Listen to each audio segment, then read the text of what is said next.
राधे राधे आप सभी को। तो चलिए शुरू करते हैं श्रीमद् भागवत महापुराण के 10वें स्कंद की कृष्ण लीला का 14वां अध्याय, ब्रह्मा जी के द्वारा भगवान की स्तुति। पहले हमने सुना था ब्रह्मा जी के मोह का नाश। अब सुनते हैं ब्रह्मा जी के द्वारा भगवान की स्तुति। तो हमेशा की तरह से शुरू करने से पहले 2 मिनट हम भगवान का नाम संकीर्तन करते हैं। जय राधे कृष्ण गोविंद गोपाल राधे राधे, जय राधे कृष्ण गोविंद गोपाल राधे राधे, गोपाल राधे राधे, नंदलाल राधे राधे, गोपाल राधे राधे, नंदलाल राधे राधे, जय राधे कृष्ण गोविंद गोपाल राधे राधे। बोलो श्रीमद् भागवत महापुराण की जय, बोलो राधा रानी की जय, बोलो सद्गुरु महाराज की जय, बोलो ठाकुर जी महाराज की जय, बोल राधा रानी की जय। ब्रह्मा जी ने स्तुति की,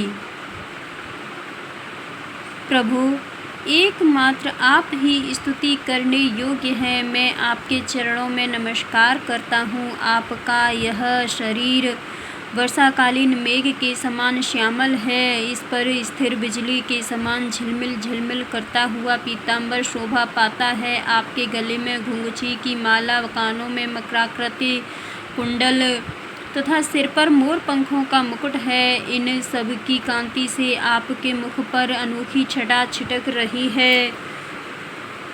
वक्षस्थल पर लटकती हुई वनमाला और नन्ही सी हथेली पर दही भात का कौर, बगल में बेंत और सिंगी तथा कमर की फेंट में आपकी पहचान बताने वाली बांसुरी शोभा पा रही है। आपके कमल से सुकोमल परम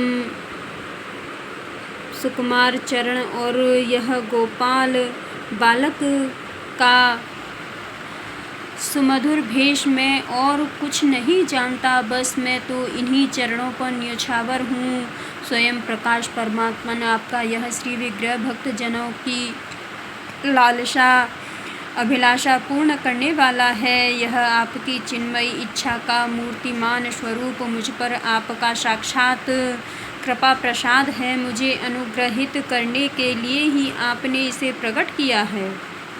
कौन कहता है कि यह पंचभूतों की रचना है? प्रभु, यह तो अप्राकृत शुद्ध सत्वमय है। मैं या और कोई समाधि लगाकर भी आपके इस सच्चिदानंद विग्रह की महिमा नहीं जान सकता।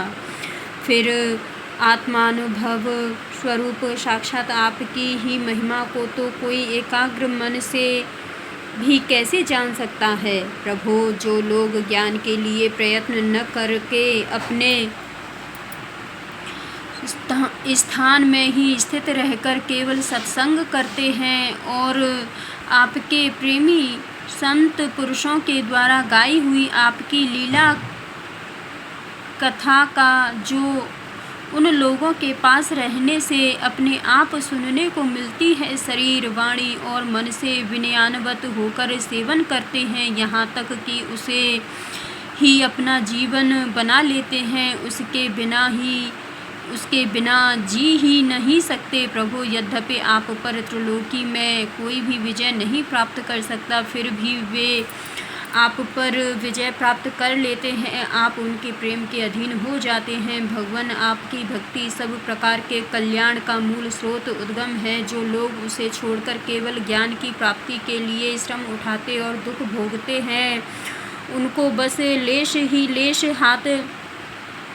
कलेश ही कलेश हाथ लगता है और कुछ नहीं। जैसे थोती भूसी कूटने वाले को केवल श्रम ही मिलता, चावल नहीं। हे अच्युत, हे अनंत, इस लोक में पहले भी बहुत से योगी हो गए हैं। जब उन्हें योग के द्वारा आपकी प्राप्ति न हुई, तब उन्होंने अपने लौकिक और वैदिक समस्त कर्म आपके चरणों में समर्पित कर दिए। उन समर्पित कर्मों से तथा आपकी लीला कथा से उन्हें आपकी भक्ति प्राप्त हुई। उस भक्ति से ही आपके स्वरूप का ज्ञान प्राप्त करके उन्होंने बड़ी सुगमता से आपके परम पद की प्राप्ति कर ली। हे अनंत, आपके सगुण निर्गुण दोनों स्वरूपों का ज्ञान कठिन होने पर भी निर्गुण स्वरूप की महिमा इंद्रियों का प्रत्याहार करके शुद्धांतकरण से जानी जा सकती है। जानने की प्रतिक्रिया यह है कि विशेष आकार के परित्याग पूर्वक आत्माकार अंतःकरण का साक्षात्कार किया जाए। यह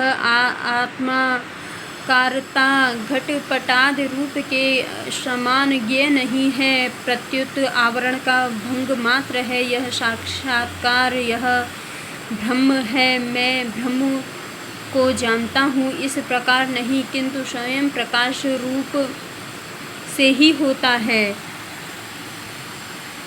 परंतु भगवान जिन समर्थ पुरुषों ने अनेक जन्मों तक परिश्रम करके पृथ्वी का एक एक परमाणु, आकाश के हिमकण, ओस की बूंदें तथा उसमें चमकने वाले नक्षत्र एवं तारों तक को गिन डाला है, उनमें भी भला ऐसा कौन हो सकता है जो आपके सगुण स्वरूप के अनंत गुणों को गिन सके। प्रभु, आप केवल संसार के कल्याण के लिए ही अवतीर्ण हुए हैं, सो भगवान आपकी महिमा का ज्ञान तो बड़ा ही कठिन है। इसीलिए जो पुरुष क्षण क्षण पर बड़ी सुकुमारता से आपकी कृपा का ही भली भांति अनुभव करता रहता है और प्रारब्ध के अनुसार जो कुछ सुख या दुख प्राप्त होता है उसे निर्विकार मन से भोग लेता है, एवं जो प्रेम पूर्ण हृदय, गदगद वाणी और पुलकित शरीर से अपने को आपके चरणों में समर्पित करता रहता है,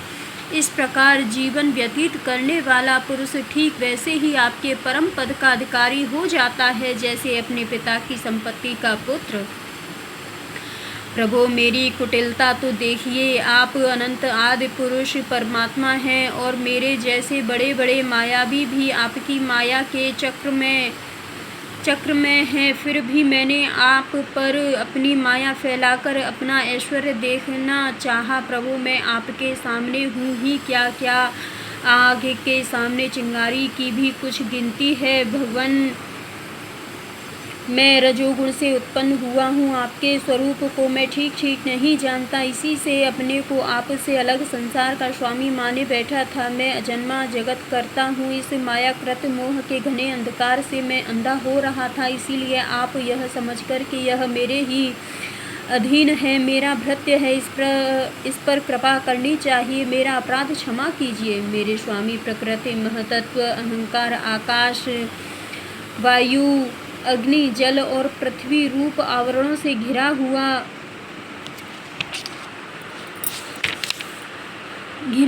यह ब्रह्मांड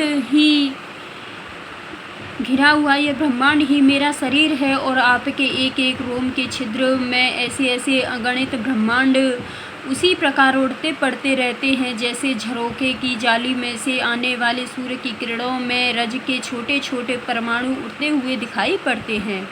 कहाँ अपने परिमाण से 3.5 हाथ के शरीर वाला अत्यंत क्षुद्र मैं और कहाँ आपकी अनंत महिमा वृत्तियों की पकड़ में न आने वाले परमात्मन। जब बच्चा माता के पेट में रहता है तब अज्ञानवश अपने हाथ पैर पीटता है, परंतु क्या माता उसे अपराध समझती है या उसके लिए वह कोई अपराध होता है और नहीं है। इन शब्दों से कहीं जाने वाली कोई भी वस्तु ऐसी है क्या जो आपकी कोख के भीतर न हो। श्रुतियाँ कहती हैं कि जिस समय तीनों लोक प्रलयकालीन जल में लीन थे, उस समय उस जल में स्थित श्री नारायण के नाभि कमल से ब्रह्मा का जन्म हुआ। उनका यह कहना किसी प्रकार असत्य नहीं हो सकता। तब आप ही बतलाइए प्रभु, क्या मैं आपका पुत्र नहीं हूँ? प्रभु, आप समस्त जीवों के आत्मा हैं, इसीलिए आप नारायण, नार, जीव और अयन आश्रय हैं। आप समस्त जगत के और जीवों के अधीश्वर हैं, इसीलिए आप नारायण हैं। आप समस्त लोकों के साक्षी हैं, इसीलिए भी नारायण नार जीव और अयन जानने वाला है। नर से उत्पन्न होने वाले जल में निवास करने के कारण जिन्हें नारायण नार जल और अयन निवास स्थान कहा जाता है, वे भी आपके एक अंश ही हैं। वह अंश रूप से दिखना भी सत्य नहीं है, आपकी माया ही है। भगवान, यदि आपका वह विराट स्वरूप सचमुच उस समय जल में ही था तो मैंने उसी समय उसे क्यों नहीं देखा, जबकि मैं कमल नाल के मार्ग से उसे 100 वर्षों तक जल में ढूंढता रहा। फिर भी मैंने जब तपस्या की तब उसी समय मेरे हृदय में उसका दर्शन कैसे हो गया, और फिर कुछ ही क्षणों में वह पुनः क्यों नहीं दिखा, अंतर्ध्यान क्यों हो गया। माया का नाश करने वाले प्रभु, दूर की बात कौन करे, अभी इसी अवतार में आपने इस बाहर दिखने वाले जगत को अपने पेट में ही दिखला दिया, जिसे देखकर माता यशोदा चकित हो गई थी। इससे यही तो सिद्ध होता है कि यह संपूर्ण विश्व केवल आपकी माया ही माया है। जब आपके सहित यह संपूर्ण विश्व जैसा बाहर दिखता है वैसा ही आपके उदर में भी दिखा, तब क्या यह सब आपकी माया के बिना ही आप में प्रतीत हुआ? अवश्य ही आपकी लीला है। उस दिन की बात जाने दीजिए, आज की ही लीजिए। क्या आज आपने मेरे सामने अपने अतिरिक्त संपूर्ण विश्व को अपनी माया का खेल नहीं दिखलाया है? पहले आप अकेले थे, फिर संपूर्ण ग्वाल बाल बछड़े और बछड़ी छींके भी आप ही हो गए। उसके बाद मैंने देखा कि आप के वे सब रूप चतुर्भुज हैं और मेरे सहित सबके सब तत्व उनकी सेवा कर रहे हैं। आपने अलग अलग उतने ही ब्रह्मांडों का रूप भी धारण कर लिया था, परंतु अब आप केवल अपरिमित अद्वितीय ब्रह्म रूप से ही शेष रह गए हैं। जो लोग अज्ञानवश आपके स्वरूप को नहीं जानते, उन्हीं को आप प्रकृति में स्थित जीव के रूप से प्रतीत होते हैं और उन पर अपनी माया का पर्दा डालकर सृष्टि के समय मेरे ब्रह्म रूप से, पालन के समय अपने विष्णु रूप से और संहार के समय रुद्र के रूप से प्रतीत होते हैं। प्रभो, आप सारे जगत के स्वामी और विधाता हैं। अजन्मा होने पर भी आप देवता, ऋषि, मनुष्य, पशु, पक्षी और जलचर आदि योनियों में अवतार ग्रहण करते हैं, इसीलिए कि इन रूपों के द्वारा दुष्ट पुरुषों का घमंड तोड़ दें और सत्पुरुषों पर अनुग्रह करें। भगवान, आप अनंत परमात्मा और योगेश्वर हैं। जिस समय आप अपनी योग माया का विस्तार करके लीला करने लगते हैं, उस समय त्रिलोकी में ऐसा कौन है जो यह जान सके कि आपकी लीला कहाँ, किस लिए, कब और कितनी होती है। इसीलिए यह संपूर्ण जगत स्वप्न के समान असत्य अज्ञान स्वरूप और दुख पर दुख देने वाला है। आप परमानंद परम ज्ञान स्वरूप एवं अनंत हैं। यह माया से उत्पन्न एवं विलीन होने पर भी आप में आपकी सत्ता से असत्य के समान प्रतीत होता है। प्रभु, आप ही एकमात्र सत्य हैं, क्योंकि आप सबके आत्मा जो हैं, आप पुराण पुरुष होने के कारण समस्त जन्म आदि विकारों से रहित हैं। आप स्वयं प्रकाश हैं, इसीलिए देश काल और वस्तु जो परम प्रकाश है किसी प्रकार आपको सीमित नहीं कर सकते। आप उनके भी आदि प्रकाशक हैं। आप अविनाशी होने के कारण नित्य हैं। आपका आनंद अखंडित है। आप में न तो किसी प्रकार का मल है और न अभाव। आप पूर्ण एक हैं। समस्त उपाधियों से मुक्त होने के कारण आप अमृत स्वरूप हैं। आपका यह ऐसा स्वरूप समस्त जीवों का ही अपना स्वरूप है। जो गुरु रूप सूर्य से तत्वज्ञान रूप दिव्य दृष्टि प्राप्त करके उससे आपको अपने स्वरूप के रूप में साक्षात्कार कर लेते हैं, वे इस झूठे संसार सागर को मानो पार कर जाते हैं। संसार सागर के झूठा होने के कारण इससे पार जाना भी अविचार दशा की दृष्टि से ही है। जो पुरुष परमात्मा को आत्मा के रूप में नहीं जानते, उन्हें उस अज्ञान के कारण ही इस नाम रूपात्मक निखिल प्रपंच की उत्पत्ति का भ्रम हो जाता है, किंतु ज्ञान होने से ही इसका आत्यंतिक प्रलय हो जाता है। जैसे रस्सी में भ्रम के कारण ही सांप की प्रतीति होती है और भ्रम के निवृत्त होते ही उसकी निवृत्ति हो जाती है। संसार संबंधी बंधन और उससे मोह, ये दोनों ही नाम अज्ञान से कल्पित हैं। वास्तव में ये अज्ञान के ही दो नाम हैं। ये सत्य और अज्ञान स्वरूप परमात्मा से भिन्न अस्तित्व नहीं रखते। जैसे सूर्य में दिन और रात का भेद नहीं है, वैसे ही विचार करने पर अखंड चित स्वरूप केवल शुद्ध आत्म तत्व में न बंधन है और न तो मोक्ष। भगवान, कितने आश्चर्य की बात है कि आप अपने आत्मा पर लोग आपको पराया मानते हैं और शरीर आदि है पराये, किंतु उनको आत्मा मान बैठते हैं और इसके बाद आपको कहीं अलग ढूंढने लगते हैं। भला अज्ञानी जीवों का यह कितना बड़ा अज्ञान है। हे अनंत, आप तो सबके अंतःकरण में ही विराजमान है। इसीलिए संत लोग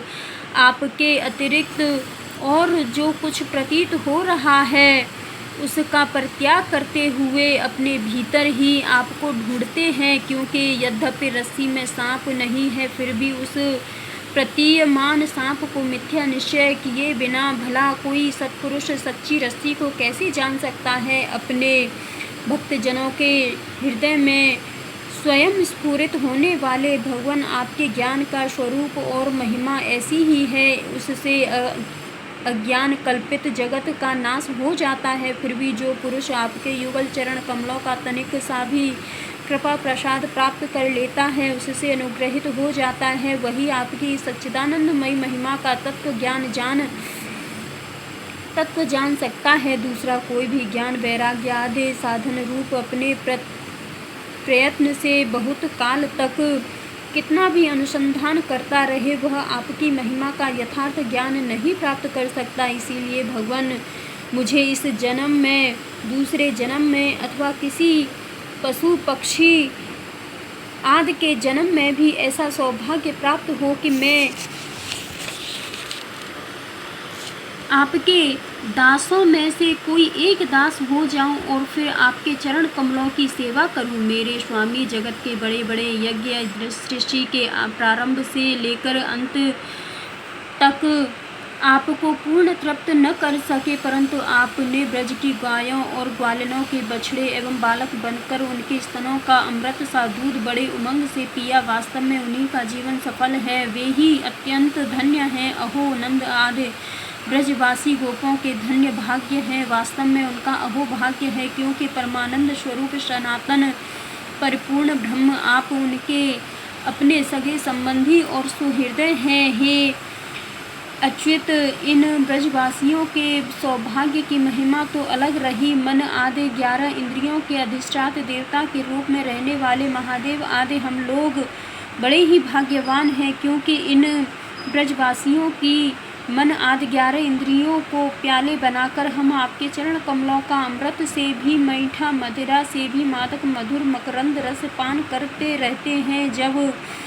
उसका एक एक इंद्रिय से पान करके हम धन्य धन्य हो रहे हैं, तब समस्त इंद्रियों से उसका सेवन करने वाले ब्रजवासियों की तो बात ही क्या है। प्रभु, इस ब्रज भूमि के किसी वन में और विशेष करके गोकुल में किसी भी योनि में जन्म हो जाए, यही हमारे लिए बड़े सौभाग्य की बात होगी, क्योंकि यहाँ जन्म हो जाने पर आपके किसी न किसी प्रेमी के चरणों की धूल अपने ऊपर पड़ ही जाएगी। प्रभु, आपके प्रेमी ब्रजवासियों का संपूर्ण जीवन आपका ही जीवन है, आप ही उनके जीवन के एकमात्र सर्वस्व हैं। इसीलिए उनके चरणों की धूली मिलना आपके ही चरणों की धूली मिलना है, और आपके चरणों की धूली तो श्रुतियाँ भी अनादि काल से अब तक ढूंढ रही हैं। देवताओं के भी आराध्य देव प्रभु, इन ब्रजवासियों को इनकी सेवा के बदले में आप क्या फल देंगे। संपूर्ण फलों के फल स्वरूप आपसे बढ़कर और कोई फल तो है ही नहीं। यह सोचकर मेरा चित्त मोहित हो रहा है। आप उन्हें अपना सर्वस्व भी देकर उड़ नहीं हो सकते, क्योंकि आपके स्वरूप को तो उस पूतना ने भी अपने संबंधियों अघासुर बकासुर आदि के साथ प्राप्त कर लिया, जिसका केवल वेश ही साध्वी की स्त्री का था, पर जो हृदय से महान क्रूर थी, फिर जिन्होंने अपने घर धन स्वजन प्रिय शरीर पुत्र प्राण और मन सब कुछ आपके ही चरणों में समर्पित कर दिया है, जिनका सब कुछ आपके ही लिए है, उन ब्रजवासियों को भी वही फल देकर आप कैसे उड़ हो सकते हैं। सच्चिदानंद स्वरूप श्याम सुंदर तभी तक राग द्वेष आदि दोष चोरों के समान सर्वस्व अपहरण करते रहते हैं, तभी तक घर और उसके संबंधी कैदी की तरह संबंध के बंधनों में बंधे रहते हैं, और तभी तक मोह पैर की बेड़ियों की तरह जकड़े रहता है, जब तक जीव आपका नहीं हो जाता। प्रभु, आप विश्व के बखेड़े से सर्वथा रहित हैं, फिर भी अपने शरणागत भक्त जनों को अनंत आनंद वितरण करने के लिए पृथ्वी में अवतार लेकर विश्व के समान ही लीला विलास का विस्तार करते हैं। मेरे स्वामी, बहुत कहने की आवश्यकता नहीं, जो लोग आपकी महिमा जानते हैं वे जानते रहें। मेरे मन वाणी और शरीर तो आपकी महिमा जानने में सर्वथा असमर्थ है। सच्चिदानंद स्वरूप श्री कृष्ण, आप सबके साक्षी हैं, इसीलिए आप सब कुछ जानते हैं। आप समस्त जगत के स्वामी हैं। यह संपूर्ण प्रपंच आप में ही स्थित है। आपसे मैं और क्या कहूँ। अब आप मुझे स्वीकार कीजिए, मुझे अपने लोक में जाने की आज्ञा दीजिए। सबके मन को अपनी रूप माधुरी से सबके मन प्राण को अपनी रूप माधुरी से आकर्षित करने वाले श्याम सुंदर, आप यदुवंश रूपी कमल को विकसित करने वाले सूर्य हैं। प्रभु, पृथ्वी देवता ब्राह्मण और पशु रूप समुद्र की अभिवृद्धि करने वाले चंद्रमा भी आप ही हैं। आप पाखंडियों के धर्म रूप रात्रि का घोर अंधकार नष्ट करने के लिए सूर्य और चंद्रमा दोनों के ही समान हैं। पृथ्वी पर रहने वाले राक्षसों के नष्ट करने वाले आप चंद्रमा सूर्य आदि समस्त देवताओं के भी परम पूजनीय हैं। भगवान, मैं अपने जीवन भर महाकल्प पर्यंत आपको नमस्कार ही करता हूँ। श्री सुखदेव जी कहते हैं, परीक्षित, संसार के रचयिता ब्रह्मा जी ने इस प्रकार भगवान की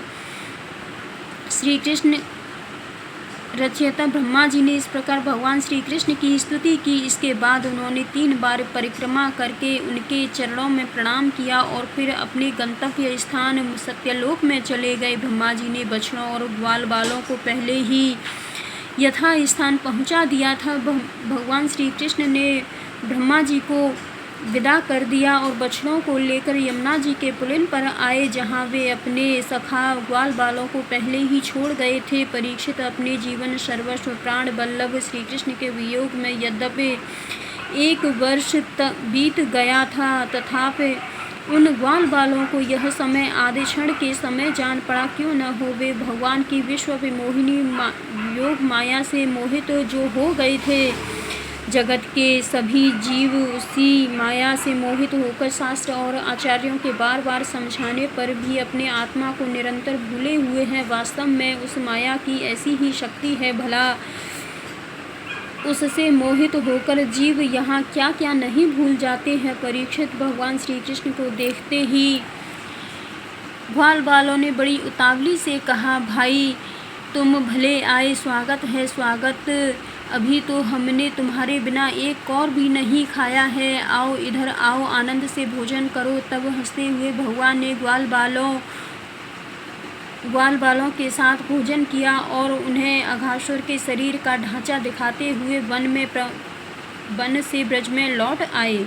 श्री कृष्ण के सिर पर मोर पंख का मनोहर मुकुट और घुंघराले बालों में सुंदर सुंदर महकते हुए पुष्प गुथ रहे थे। नई रंगीन धातुओं से श्याम शरीर पर चित्रकारी की हुई थी। वे चलते समय रास्ते में उच्च स्वर से कभी बांसुरी, कभी पत्ते और कभी सींगी बजाकर वादोत्सव में मग्न हो रहे थे। पीछे पीछे ग्वाल बाल उनकी लोक पावन कीर्ति का गान करते जा रहे थे। कभी वे नाम ले लेकर अपने बछड़ों को पुकारते तो कभी उनके साथ लाड़ लड़ाने लगते। मार्ग के दोनों ओर गोपियाँ खड़ी हैं तब वे कभी तिरछे नेत्रों से उनकी नज़र में नज़र मिला देते, तब गोपियाँ आनंद मुक्त हो जाती हैं। इस प्रकार भगवान श्री कृष्ण ने गोष्ठ में प्रवेश किया।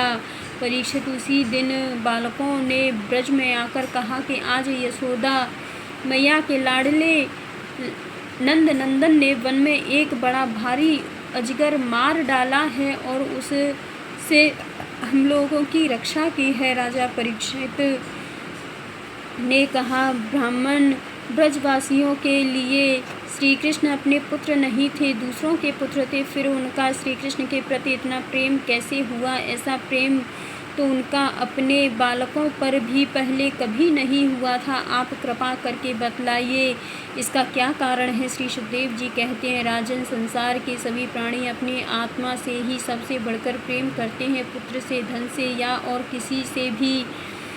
किसी से जो प्रेम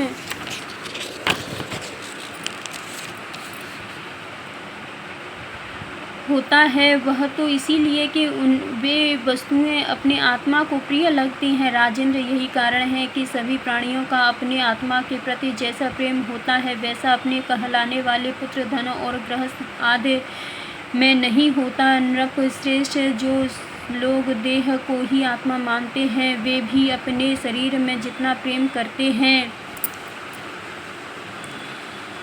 शरीर से जितना प्रेम करते हैं उतना प्रेम शरीर के संबंधी पुत्र, मित्र आदि से नहीं करते। जब विचार के द्वारा यह मालूम हो जाता है कि यह शरीर है, मैं नहीं हूँ, यह शरीर मेरा है, तब इस शरीर से भी आत्मा के समान प्रेम नहीं रहता। यही कारण है कि इस देह के जीर्ण शीर्ण हो जाने पर भी अपने जीने की आशा प्रबल रूप से बनी रहती है। इसी से यह बात सिद्ध होती है कि सभी प्राणी अपने आत्मा से ही सबसे बढ़कर प्रेम करते हैं और उसी के लिए इसे सारे चराचर जगत से भी प्रेम करते हैं। इन श्री कृष्ण को ही तुम सब आत्माओं का आत्मा समझो। संसार के कल्याण के लिए ही योग माया का आश्रय लेकर वे यहाँ देहधारी के समान जान पड़ते हैं। जो लोग भगवान श्री कृष्ण के वास्तविक स्वरूप को जानते हैं उनके लिए तो इस जगत में जो कुछ भी चराचर पदार्थ है अथवा इससे परे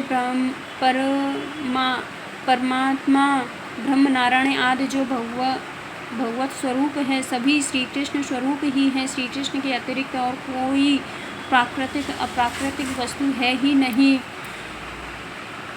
सभी वस्तुओं का अंतिम रूप अपने कारण में स्थित होता है, उस कारण के भी परम कारण है भगवान श्री कृष्ण। तब भला बताओ किस वस्तु को श्री कृष्ण से भिन्न बतलाएं? जिन्होंने पुण्य कीर्ति मुकुंद मुरारी के पद पल्लव की नौका का आश्रय लिया है, जो कि सत्पुरुषों का सर्वस्व है, उनके लिए यह भवसागर बछड़े के खुर के गड्ढे के समान है। उन्हें परम पद की प्राप्ति हो जाती है और उनके लिए विपत्ति का निवास स्थान यह संसार नहीं रहता। परीक्षित, तुमने मुझसे पूछा था कि भगवान के 5वें वर्ष की लीला ग्वाल बालों ने 6ठे वर्ष में कैसे कही, उसका सारा रहस्य मैंने तुम्हें बतला दिया। भगवान श्री कृष्ण की ग्वाल बालों के साथ वन क्रीड़ा, अघासुर को मारना, हरी हरी घास से युक्त भूमि पर बैठकर भोजन करना, अप्राकृतिक रूपधारी बछड़ों और ग्वाल बालों का प्रकट होना और ब्रह्मा जी के द्वारा की हुई इस महान स्तुति को जो मनुष्य सुनता और कहता है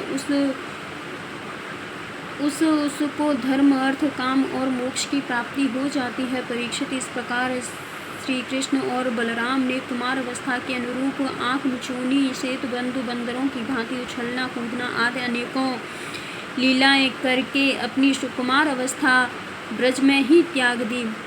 बोलो श्रीमद् भागवत महापुराण की जय, बोलो भागवत भगवान की जय, बोलो राधा रानी की जय। अगर आप सभी को राधे राधे।